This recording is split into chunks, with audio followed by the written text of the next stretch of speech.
Channel news 18 Gujarati. હું છું સિદ્ધાર્થ ધોળકિયા। મહત્વના સમાચારોથી કરી શરૂઆત। રાજકોટ શહેરમાં ફરી આગ લાગવાની ઘટના બની છે। આજી ડેમ પાસે જીઆઈડીસી નજીક ભંગારના ડેલામાં ભીષણ આગ લાગી। ઘટનાની જાણ થતાં ફાયરની ટીમ ઘટના સ્થળે પહોંચી હતી અને આગ બુઝાવવા ભારે જહેમત ઉઠાવી હતી। આગ બુઝાવવા માટે આસપાસના લોકોએ પણ મદદ કરી હોવાની જાણકારી છે। ખૂબ મહેનત આસપાસના લોકોએ પણ કરી હતી। સદનસીબે કોઈ જાનહાની થઈ નથી। આગ કયા કારણોસર લાગી તે અંગે જાણકારી મળી નથી। ફાયર વિભાગની ટીમે આગ પર કાબુ મેળવ્યો છે।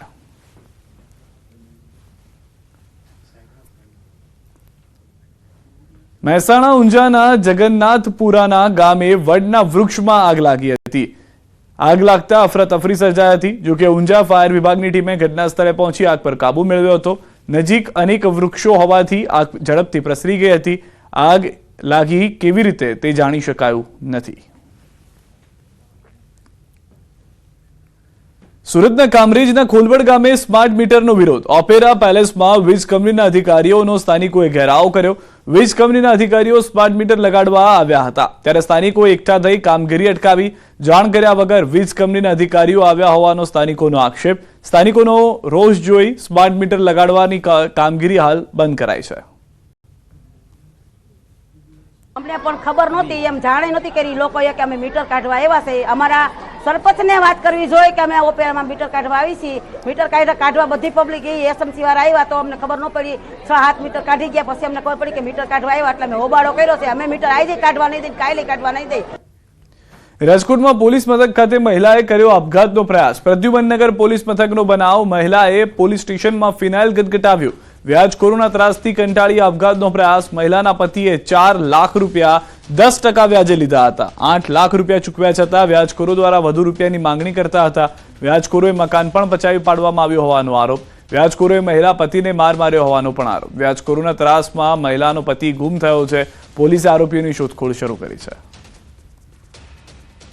વાત એવી છે કે આ સદ્દામભાઈ નામના વ્યક્તિ પાસેથી વ્યાજે એમણે પૈસા લીધા હતા। છેલ્લા 12 વર્ષથી એ પૈસા લે છે અને વ્યાજે પૈસા લીધા હતા એ વ્યાજના લીધે હેરાન કરે છે એ બાબતની રજૂઆત હતી।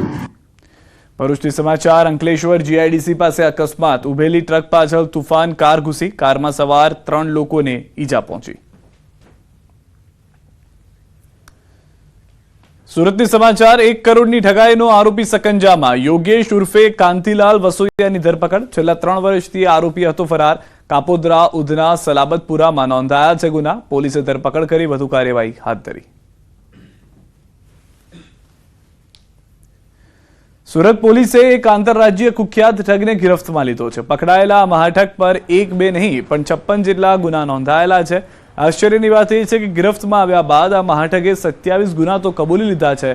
આ ઠગની મોડસ ઓપરેન્ડી જાણીને પોલીસ પણ ચોંકી ઉઠી છે। અબ્બાસ શેફુદ્દીન ઉકાણી ઉર્ફે રાજ સદી ઉર્ફે દત્તાત્રેય સોનુ સદી નામનો આ આરોપી બિઝનેસમેન અને બેંક તરીકે ઓળખ આપીને લોકો સાથે ઠગાઈ કરતો હતો। પોલીસના મતે જ્યારે કોઈ બેંકમાં પૈસા ભરવા કે ઉપાડવા આવે તો નજર રાખીને બેસતો અને વાતચીત કરીને માલિક કે વેપારીનું નામ જાણીને પૈસા આપવાની વાત કરી ઠગાઈ કરતો।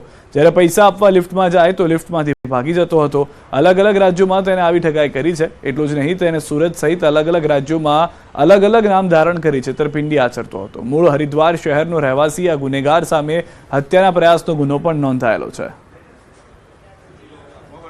આ એક ખૂબ નોટરિયસ ક્રિમિનલ છે જેનું 25-27 વર્ષથી ગુનાહિત બેકગ્રાઉન્ડ છે। અંદાજિત 44 થી 45 ગુનાઓમાં અગાઉ પકડાઈ જઈ ચૂક્યો છે।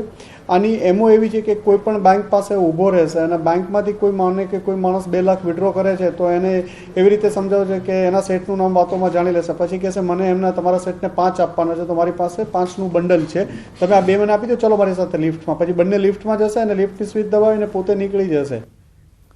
અમદાવાદમાં આવાસના મકાનોના બોગસ પોસેશન લેટર આપી ગરીબ લોકો સાથે છેતરપિંડી કરનાર વધુ 2 આરોપીઓની સોલા પોલીસે ધરપકડ કરી છે। આરોપીઓની મદદ કરનાર અન્ય કોઈ નહીં બિલ્ડરનો કર્મચારી હોવાનું સામે આવ્યું છે। આરોપીઓને ન માત્ર સોલા પરંતુ શહેરના અન્ય આવાસના મકાનોના બોગસ પોસેશન લેટર બનાવી લોકો સાથે છેતરપિંડી કરી હોવાનો પણ ખુલાસો થયો છે। હાલમાં કોર્પોરેશનના ટાઉન ડેવલપમેન્ટ ઇન્સ્પેક્ટરે તપાસ કરતા કુલ 21 મકાનો ખોટી રીતે ફાળવવામાં આવ્યા હોવાનું જાણવા મળ્યું છે।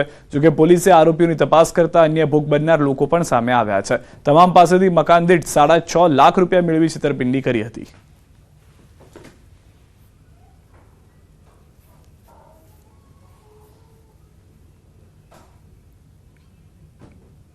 આરોપી જે ફેઝ મોહમ્મદ સૈયદ છે તેમણે આ બિલ્ડરનો જે માણસ હતો તેને સંપર્ક કરી તેની પાસેથી આવી માહિતી મેળવી લીધી ક્યાં ક્યાં મકાનોની હાલ ફાળવવાની બાકી છે. તે ખાલી મકાનોની માહિતી મેળવી, એમના નંબર મેળવી, એમના નામના એ નંબરોના બોગસ પજેશનો અને બોગસ રસીદો બનાવી અને આવા ભોગ બનનાર લોકોને એમની ફાળવણી કરેલી હતી.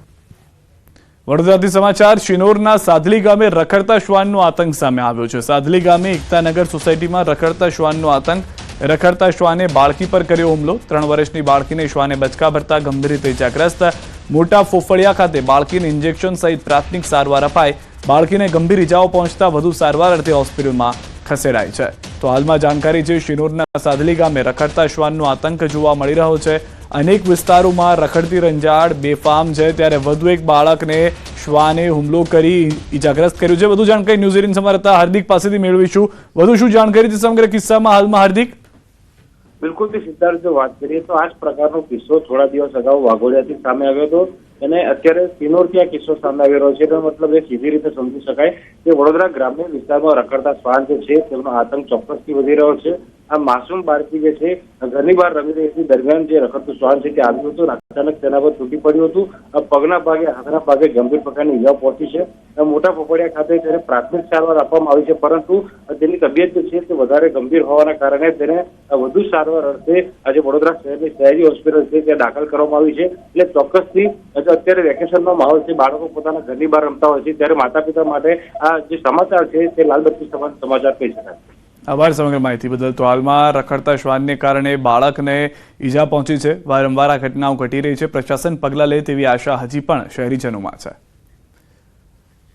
આ તરફ વડોદરામાં યુવકો વચ્ચે મારામારીનો વિડીયો વાયરલ થયો છે. પાનના ગલ્લા પર થયેલી મારામારીમાં ટેબલો ઉછળ્યા. પડીકી લેવા બાબતે યુવકો વચ્ચે થઈ હતી બબાલ. સોમા તળાવ વિસ્તારનો વિડીયો હોવાની ચર્ચા. વાયરલ વિડીયોના આધારે પોલીસે શરૂ કરી છે તપાસ. પાટણથી સમાચાર. ગાંધી આશ્રમમાં મારામારી. ચાણસ્માના જીલિયા ગામે મારામારી. પરિવારના 3 લોકોએ તલવારથી હુમલો કર્યો. જીલિયા ગાંધી આશ્રમના કર્મચારીઓને માર માર્યો. પદ્મશ્રી માલજી દેસાઈ તેમજ તેમના પુત્રને આપી ધમકી.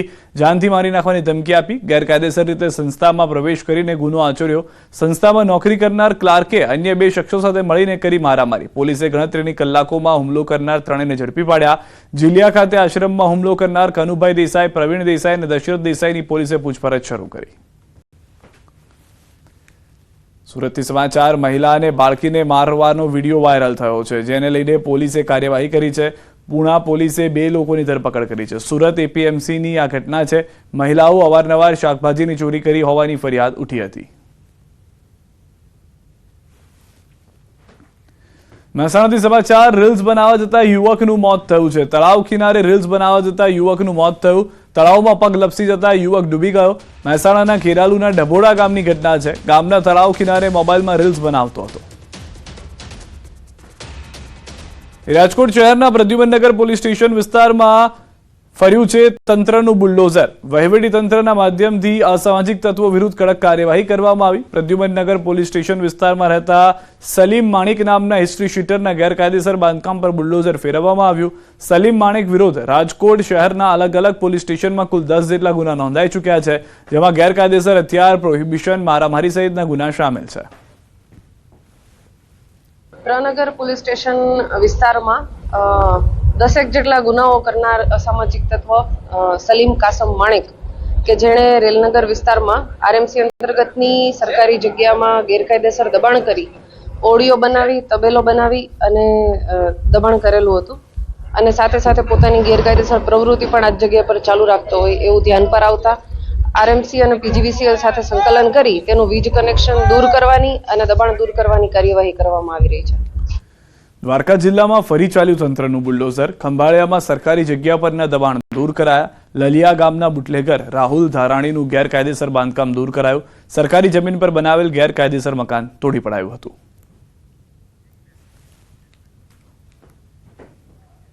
અને સમાચારમાં હવે વાત રત્ન કલાકારોના હત્યાના ષડયંત્રની.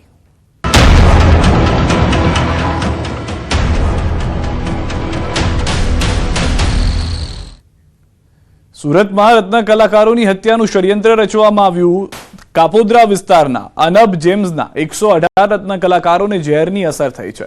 પીવાના પાણીમાં એલ્યુમિનિયમ સલ્ફોઝ ભેળવી હત્યાનું ષડયંત્ર કરવામાં આવ્યું. તમામ રત્ન કલાકારો હોસ્પિટલમાં સારવાર હેઠળ છે. સમગ્ર ઘટનાને લઈને પોલીસ દ્વારા તપાસનું ધમધમાટ. એફએસએલની ટીમ દ્વારા હીરા કંપની પર પહોંચી પાણીના સેમ્પલના આધારે ગુનો નોંધવામાં આવશે. ગઈકાલે મંત્રી પ્રફુલ્લ પાનસેરિયા, મેયર સહિતના નેતાઓએ હોસ્પિટલમાં દર્દીઓની ખબર અંતર પૂછ્યા હતા. ઘટના અંગે અધિકારીઓ પાસેથી પણ મેળવી માહિતી, જે બાદ તપાસના આદેશ અપાયા હતા. તો રત્ન કલાકારો સામે ષડયંત્ર મામલે સુરત ડીસીપી આલોક કુમારનું નિવેદન. શંકાસ્પદ 2 લોકોની પૂછપરછ કરવામાં આવી. સેલ્ફોઝના પડીકા પરના બેચ નંબરના આધારે તપાસ થઈ. કઈ મેડિકલ પરથી પડીકી કોના દ્વારા ખરીદવામાં આવી તેની તપાસ. અન્ય પોલીસ મથકોની પણ મદદ લેવામાં આવશે. પૂછપરછમાં કોઈ મહત્વની કડી નથી મળી. ફેક્ટરીમાં ગઈકાલે પાણી પીધા બાદ 118 કરતાં વધુ રત્ન કલાકારોને ઝેરી દવાની અસર થયાની વિગતો સામે આવતા તમામને સારવાર હોસ્પિટલ ખસેડવામાં આવ્યા હતા.